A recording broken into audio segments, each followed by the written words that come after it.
Governor है उनको तब्दील किया जा रहा है। पहले वज़ीर आला जो डेरा इस्माइल खान के थे उनको भी हटा दिया गया, गो के किसी भी पार्टी से ताल्लुक़ रखते हों। आज पाकिस्तान पीपल्स पार्टी जो है ना फलती फूलती हुई आज 58 साल अपने पूरे कर रही है।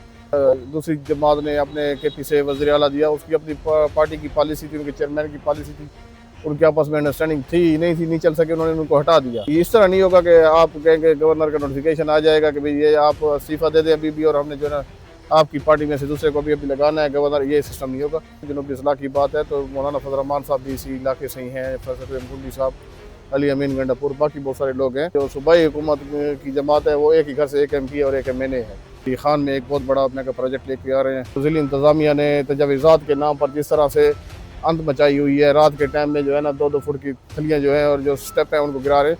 मैं AC साहब से और DC साहब से ये पूछूंगा कि आप ये बताएं कि जब ये नक्शे पास हुए हैं उन लोगों को फांसी कब चढ़ेगी, उनके खिलाफ एक्शन कब होगा? तो अप्रूवल हुई है तो ये लोग उस टाइम शायद पी के सो रहे थे, जो आज ये करेंगे यहाँ पे तो नाला था और हमें आज पता चला कि खजाना इसमें छुपा हुआ है।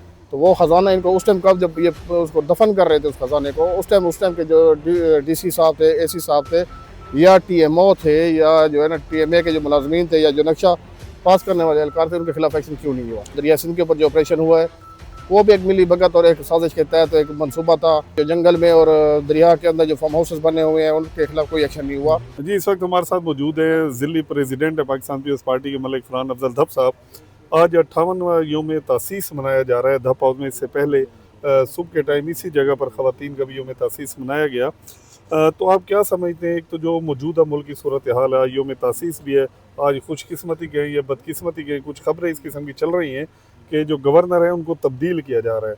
साथ ही दूसरी साइड पे ये भी अब खबरें आ रही हैं जो मीडिया के ऊपर, मेन स्ट्रीम मीडिया पे, कि गवर्नर राज भी लगा है। एक तो गवर्नर जा रहे हैं, गवर्नर राज भी लग रहा है और आज योम तासीस भी है पाकिस्तान पीपल्स पार्टी का।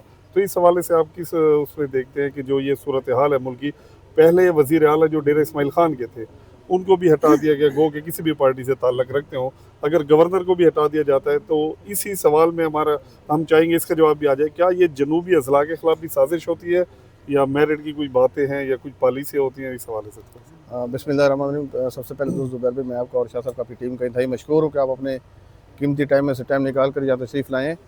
आज पाकिस्तान पीपल्स पार्टी का 58 योम तासीस है, जिसकी बुनियाद शहीद ज़ुल्फ़िकार अली भुट्टो ने लाहौर में रखी थी और आपने देखा कि आज पाकिस्तान पीपल्स पार्टी जो है ना फलती फूलती हुई आज 58 साल अपने पूरे कर रही है और आज उसकी क़यादत जो है ना ज़ुल्फ़िकार अली भुट्टो से बीबी शहीद और बीबी शहीद से अपने चेयरमैन बिलावल भुट्टो ज़रदारी और असवा बीबी के क़यादत उसकी कर रहे हैं पाकिस्तान पीपल्स पार्टी की। तो पाकिस्तान पीपल्स पार्टी के जियालों को और पाकिस्तान पीपल्स पार्टी के चाहने वालों को मैं मुबारकबाद पेश करता हूँ, खराज तहसीन पेश करता हूँ कि जो उन्होंने हर मुश्किल दौर में भी पाकिस्तान पीपल्स पार्टी का साथ दिया और पाकिस्तान पीपल्स पार्टी के साथ हमेशा खड़े रहे। आज जहाँ तक आप कह रहे हैं कि गवर्नर साहब के तब्दील, देखें पाकिस्तान पीपल्स पार्टी एक जमहूरी जमात है और पाकिस्तान पीपल्स पार्टी के सीनियर रहनुमा हैं फैसल करीम कुंडी साहब, वो KPK से गवर्नर हैं।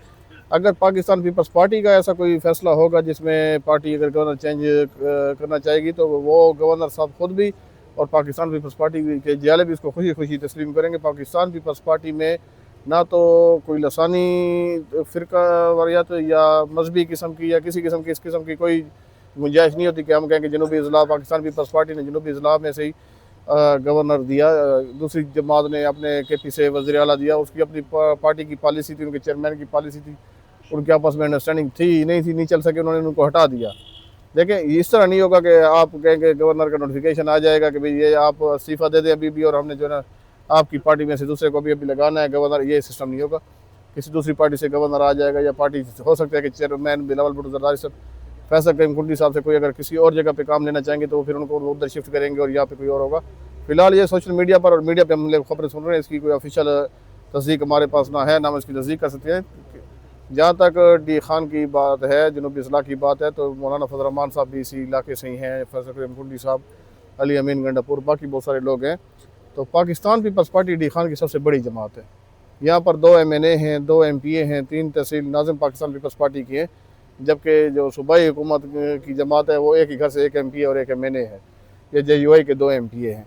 तो मैं समझता हूँ कि पाकिस्तान पीपल्स पार्टी को D खान के लोगों ने हमेशा सपोर्ट किया है, पाकिस्तान पीपल्स पार्टी को हमेशा D खान के लोगों ने वोट दिया है और उसका रिज़ल्ट ये है कि इंशाल्लाह हम लोग पाकिस्तान पीपल्स पार्टी की उस पर डी खान में एक बहुत बड़ा अपने का प्रोजेक्ट लेके आ रहे हैं हॉस्पिटल की सूरत में, जो सिंध गवर्नमेंट हमें दे रही है।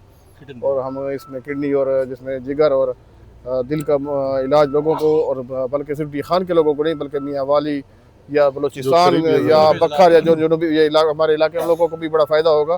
तो हम ये चाहते हैं कि जो भी जमात हो, जिस सियासी जमात की भी हुकूमत हो, चाहे वो गवर्नर हो या वज़ीर आला हो या MP MNA मिनिस्टर हो, तो उनको चाहिए कि वो ऐसा काम करे जो हम आने वाले 15-20 साल 30 साल हमारी नस्लों को हम बता सके ये कारनामा जो है फ़िलहाल जमात लेके आई थी। डी खान में आपने देख लिया कि हमारे जो ज़िली इंतज़ामिया ने तजावीज़ात के नाम पर जिस तरह से अंत मचाई हुई है, रात के टाइम में जो है ना 2-2 फुट की थलियाँ जो हैं और जो स्टेप हैं उनको गिरा रहे।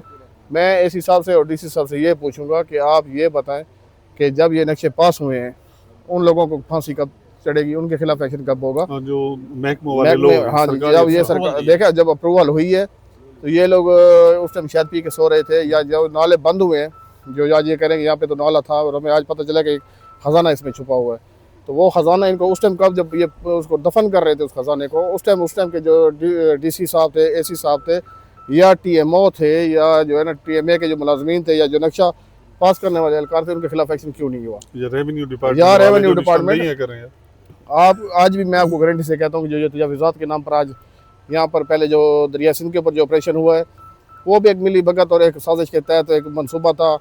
वो काम रुक गया। आप देख लें कि जो जंगल में और दरिया के अंदर जो फार्म हाउसेस बने हुए हैं उनके खिलाफ कोई एक्शन नहीं हुआ। बाकी आप चले जाएं चश्मा के ऊपर, जो एक साइड को वीरान कर दिया गया, दूसरी साइड को जो है ना वो चंद दुकानों को रोशन कर दिया, रोशन करने के लिए और मिली भगत के साथ उन्होंने जो उसको वो किया था। तो मैं तो ये समझता हूँ कि इंशाअल्लाह पाकिस्तान पीपल्स पार्टी की ज़ेर क़यादत चेयरमैन भुट्टो ज़रदारी की क़यादत में इंशाअल्लाह पाकिस्तान और डी खान के लोगों को इंशाअल्लाह बहुत ज़्यादा फ़ायदा भी होगा। और आने वाले दिनों में इंशाअल्लाह आप देख लेंगे कि हमारे पाकिस्तान पीपल्स पार्टी का जो मिशन है, पाकिस्तान पीपल्स चेयरमैन की जो और ज़रदारी साहब की जो क़यादत है, उसमें इंशाअल्लाह हमारे डी खान को भी और बल्कि जनूबी अज़ला को भी इंशाअल्लाह बहुत बेहतर नताइज मिलेंगे।